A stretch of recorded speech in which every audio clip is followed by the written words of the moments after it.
எல்லாருக்கும் வணக்கம். இன்னைக்கு அடுத்து நவராத்திரி சுண்டல் பாயசம் காம்போ சீரீஸில் பார்க்க போகிறது வந்து என்னோட ஒன் ஆஃப் த ஃபேவரட் சுண்டல் மாங்காய் தேங்காய் பட்டாணி சுண்டல்.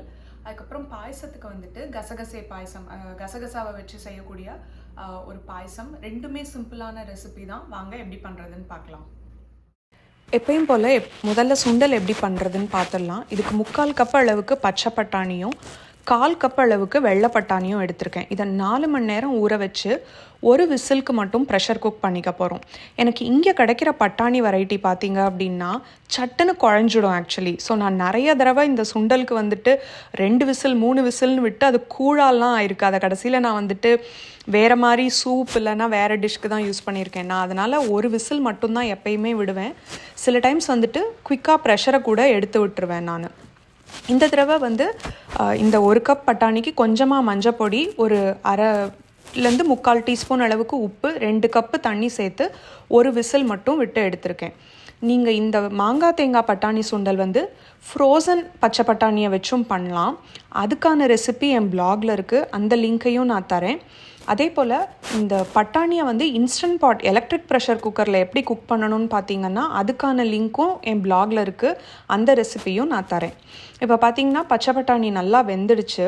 இது இப்போ நம்ம ப்ரெஸ் பண்ணி பார்த்தோன்னா அது அமுங்கும், ஆனால் அதே சமயம் வந்துட்டு அதுக்கு ஒரு பைட்டும் இருக்கும். ரொம்ப குழஞ்சு அப்படியே சாஃப்டாக இருக்காது. நீங்கள் நல்லா வந்துட்டு கிளறி இது பண்ணலாம். அந்த மாதிரி ஸ்டேஜ் தான் நம்மளுக்கு இந்த மாங்காய் தேங்காய் சுண்டலுக்கு வேணும். ஸோ அது வந்துட்டு அந்த தண்ணியெல்லாம் ட்ரெயின் பண்ணிவிடுங்க. இப்போ தாளிப்புக்கு வந்துட்டு எண்ணெயில் வந்துட்டு கொஞ்சமாக 1 டீஸ்பூன் அளவுக்கு கடுகு மட்டும் சேர்த்து தாளிச்சிட்டு இந்த வேக வச்ச பட்டாணி வெரைட்டியை வந்துட்டு சேர்த்துட்றோம். இந்த மாங்காய் தேங்காய் பட்டாணி சுண்டல் வந்துட்டு நீங்கள் ஏதாவது ஒரு வெரைட்டி, அதாவது ஈதர் பச்சை பட்டாணியை வச்சு மட்டும் செய்யலாம், இல்லைன்னா வெள்ளை பட்டாணியை மட்டும் வச்சு கூட செய்யலாம். நான் ஒரு காம்பினேஷனாக எடுத்திருக்கேன். புளிப்புக்கு வந்துட்டு எனக்கு இங்கே கிடைக்கக்கூடிய அந்த சைல்ட் லைம் சீசனிங்கிறது வந்து கொஞ்சம் ஆட் பண்ணியிருக்கேன். அது உங்களுக்கு கிடைக்கலன்னா 1 டீஸ்பூன் அளவுக்கு சாட் மசாலா இல்லைன்னா ஆம்ச்சூர் பவுடர் இருக்கும் இல்லையா, அதையும் சேர்த்துக்கலாம். 1 டீஸ்பூன் தனி மிளகா பொடி. இது கூடவே வந்துட்டு 1/2 கப் அளவுக்கு துருவின மாங்காய், 1/3 கப் அளவுக்கு தேங்காய்.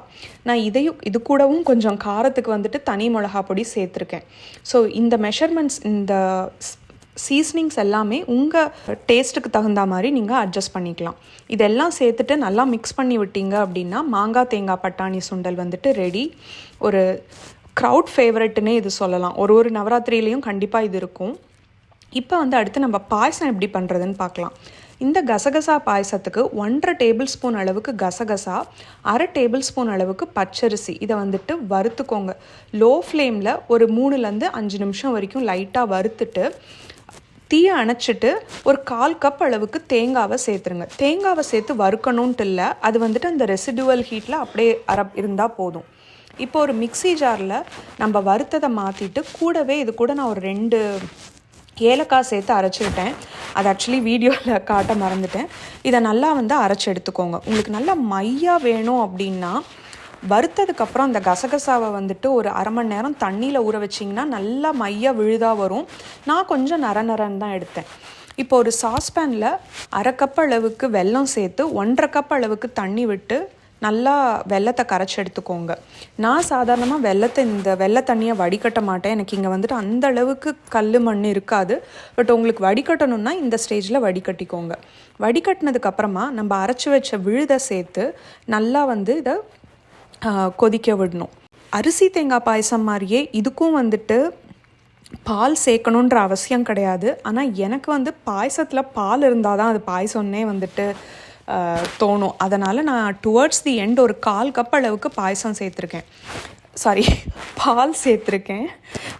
இது வந்து எகெயின் ஆப்ஷனல் தான். ப்ளஸ் இந்த பால் வந்துட்டு ஆறின பாலாக இருக்கட்டும். ஏன்னா நம்ம சுடுற பாலை வந்துட்டு இந்த வெள்ளை தண்ணியோடு சேர்க்கும்போது சம்டைம்ஸ் திரியும்.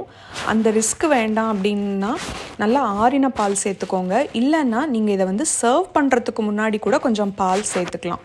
எகெயின் இந்த ரெசிபியும் என்னோடய பிளாகில் இருக்குது. இதெல்லாம் நான் வந்துட்டு 2016 2015 போஸ்ட் பண்ணது. அதில் பார்த்தீங்கன்னா பால் இல்லாமல் தான் ஷேர் பண்ணியிருப்பேன். ஸோ இதுதான் இன்றைக்கான காம்போ. ட்ரை பண்ணி பாருங்கள்.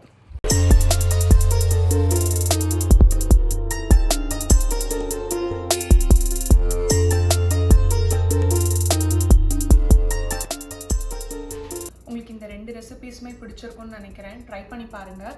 இதே ரெசிபீஸை நீங்கள் இங்கிலீஷில் பார்க்கணுன்னா என்னோட இங்கிலீஷ் சேனலோட டிஸ்கிரிப்ஷனும் கீழே தரேன், அந்த ரெசிபி லிங்க்ஸும் தரேன், செக் பண்ணி பாருங்கள். நம்ம நாளைக்கு இன்னொரு நவராத்திரி சீரீஸ் காம்போவில் பார்க்கலாம். தேங்க்யூ.